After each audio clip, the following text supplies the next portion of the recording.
Bonjour à toutes et tous, correction de l'exercice PMA 135. Donc on vous parle d'un satellite qui est en orbite circulaire à une distance R0 du centre de la Terre. On vous demande de montrer que le mouvement est uniforme et de déterminer la vitesse. Alors on va vaguement faire un dessin de situation. Donc voilà, on fait tout simplement l'orbite circulaire du satellite. Voilà, comme ça je suppose. Et donc on a le satellite ici, on va l'appeler M. Et ce truc-là tourne autour de la Terre. Comme ça, par exemple, dans le sens direct, on peut prendre n'importe quel sens, c'est pas extrêmement grave. Donc le centre de la Terre est quelque part par là, voilà, on va l'appeler O, et on sait que ce truc-là, il y a une distance R0 du centre. Alors en fait, on va faire rigoureusement la même chose que d'habitude. Donc en particulier, on va se poser la question du référentiel. Alors le référentiel, c'est tout simplement le référentiel géocentrique. Évitez d'utiliser le référentiel terrestre, tout simplement parce que le référentiel terrestre tourne autour du centre de la Terre. Ici, c'est le référentiel géocentrique. Le système, c'est pas très compliqué, c'est le satellite, qui est considéré comme un point, considéré comme ponctuel. Ça, c'est l'énoncé qui vous dit ça. Hein. Et alors, l'énoncé vous dit ça, je le lis en creux. Si on vous dit que le satellite est à une distance R0 du centre de la Terre, ça signifie en fait que tous les points du satellite sont à la même distance et donc que probablement le satellite est ponctuel dans cette histoire. Hein, c'est ça que ça veut dire. Alors, le système de coordonnées, je ne sais pas encore ce qu'on va prendre. Par contre, je vais faire un bilan des actions mécaniques qui, comme le système est considéré comme ponctuel, c'est équivalent à un bilan des forces. Et en fait, on n'a qu'une seule force, c'est-à-dire sur le satellite, c'est la gravitation. Alors la gravitation, hein, ça c'est un résultat de cours en fait. Alors là pour le coup je vais être obligé d'utiliser par exemple le système de coordonnées polaires. Donc je vais faire ça bien, hein, voilà. Donc on va prendre un système de coordonnées polaires avec en particulier les deux vecteurs de base. Alors je vais reprendre ça, voilà. Donc un vecteur qui serait le vecteur ER comme ça. Voilà, hop. Donc ça serait ER.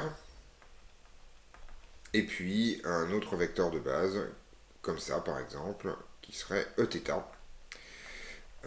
en coordonnées polaires. On aurait pu aussi se positionner dans la base de Fresnel, c'est pas obligatoire parce qu'on a un mouvement circulaire donc on est le centre, mais ça aurait été aussi tout à fait équivalent de se positionner dans la base de Fresnel. Si on a envie de le faire, à titre de complément on peut le faire. On aurait pu par exemple prendre, donc la base de Fresnel ça aurait été le vecteur n comme ça, voilà, et on aurait eu un vecteur n ici comme ça, et un vecteur t qui aurait été en fait égal à Eθ. D'accord, donc on peut écrire que t ici est égal à Eθ. Donc c'est un peu au choix. C'est plus naturel de prendre des coordonnées polaires, mais on aurait pu tout à fait se placer en base de Fresnel. On va regarder un peu comment ça se passe. Alors on vous demande de montrer que le mouvement est uniforme, d'accord. Alors en fait, avant quand même de continuer, je vais écrire l'expression de la force. En fait, donc la seule force qui s'exerce sur le satellite, c'est donc moins g, où g est la constante de la gravitation universelle, masse du satellite, masse de la Terre, divisé par R0 au carré ER, R0 étant la distance entre le satellite et la Terre. Voilà. Alors en fait, il s'avère donc qu'on va appliquer le théorème de la quantité de mouvement pour écrire la chose suivante. En fait, on sait que la masse fois l'accélération va être égale à F. D'accord. Et en fait, on se rend compte que comme on est sur une orbite circulaire, eh bien en fait, on voit que donc A est orthogonal à V à n'importe quel instant. Voilà, A de t est orthogonal à V de t à n'importe quel instant. Tout simplement parce que F est purement radial alors que V est purement orthoradial dans le cas d'un mouvement circulaire. Et ça en fait, ça vous montre donc ça vous montre en fait que V est uniforme. Donc ça c'est un théorème le premier théorème de course sur les vecteurs. Si vous avez un vecteur qui est de norme, alors c'est pas V qui est uniforme, pardon, je dis n'importe quoi. Ça veut dire que V est de norme constante. Voilà, c'est ça l'idée, hein, d'accord. Donc c'est une équivalence en fait. Si vous avez un vecteur de norme constante, c'est équivalent à dire que sa dérivée lui est tout le temps orthogonale, et donc c'est ce qu'on retrouve ici.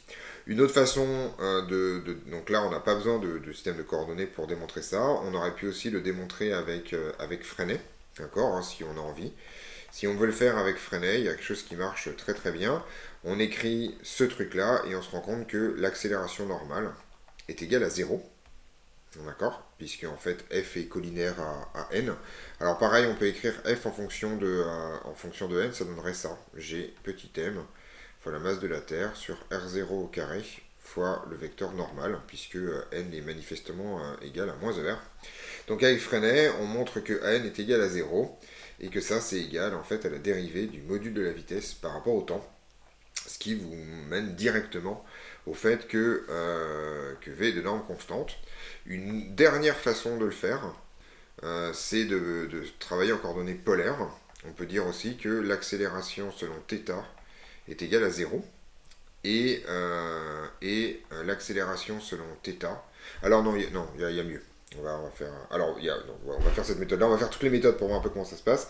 Donc, et l'accélération selon θ, c'est la dérivée de vθ par rapport au temps, ça c'est a de θ, et donc c'est égal à 0. Et en fait, v c'est égal à vθ, puisque v est nécessairement en temps radial, donc même conclusion. Une quatrième méthode pour démontrer le même résultat, c'est d'écrire que l'accélération radiale, ça va être égal, c'est ça qu'on va utiliser pour la suite. Donc en fait, si on projette ça selon ER, ça vous dit que m fois l'accélération radiale, ça vaut moins g grand M de la Terre fois la masse du satellite sur R0 carré. Et donc, en fait, l'accélération radiale, ça vaut moins g fois la masse de la Terre divisé par R0 au carré. Et en fait, il s'avère que dans votre cours, vous avez un théorème qui vous dit que pour un mouvement circulaire, l'accélération radiale, ça vaut moins v carré sur R0. Et donc ça vous montre en fait que v est une constante. Et ça vous permet de répondre aussi directement à la suite, qui est en fait le fait d'extraire la vitesse de cette relation. V, ici, ça va tout simplement être égal. Donc vous voyez qu'on peut diviser par moins 1 et multiplier tout par R0. Et V va être égal à racine de grand G mt divisé par R0. Et ça vous donne la valeur de la vitesse. Et ça finit l'exercice. Donc, on aurait pu aussi obtenir ce résultat à partir de Freinet, en utilisant le fait que l'accélération... Qu'est-ce que j'ai écrit ici? Alors, j'ai dit des bêtises tout à l'heure, c'est pas l'accélération normale qui est nulle, c'est l'accélération tangentielle qui est nulle, voilà. Mais le raisonnement est bon, c'est juste je me suis trompé de notation, j'ai fourché. Et avec Freinet, on aurait pu aussi écrire directement que l'accélération normale, ça vaut v carré sur R0, sur le rayon de courbure. Vous savez que vous avez un mouvement circulaire, donc le rayon de courbure c'est la même chose que le rayon du cercle, et ça c'est aussi égal à grand G m mt divisé par R0, il n'y a plus le m, tout simplement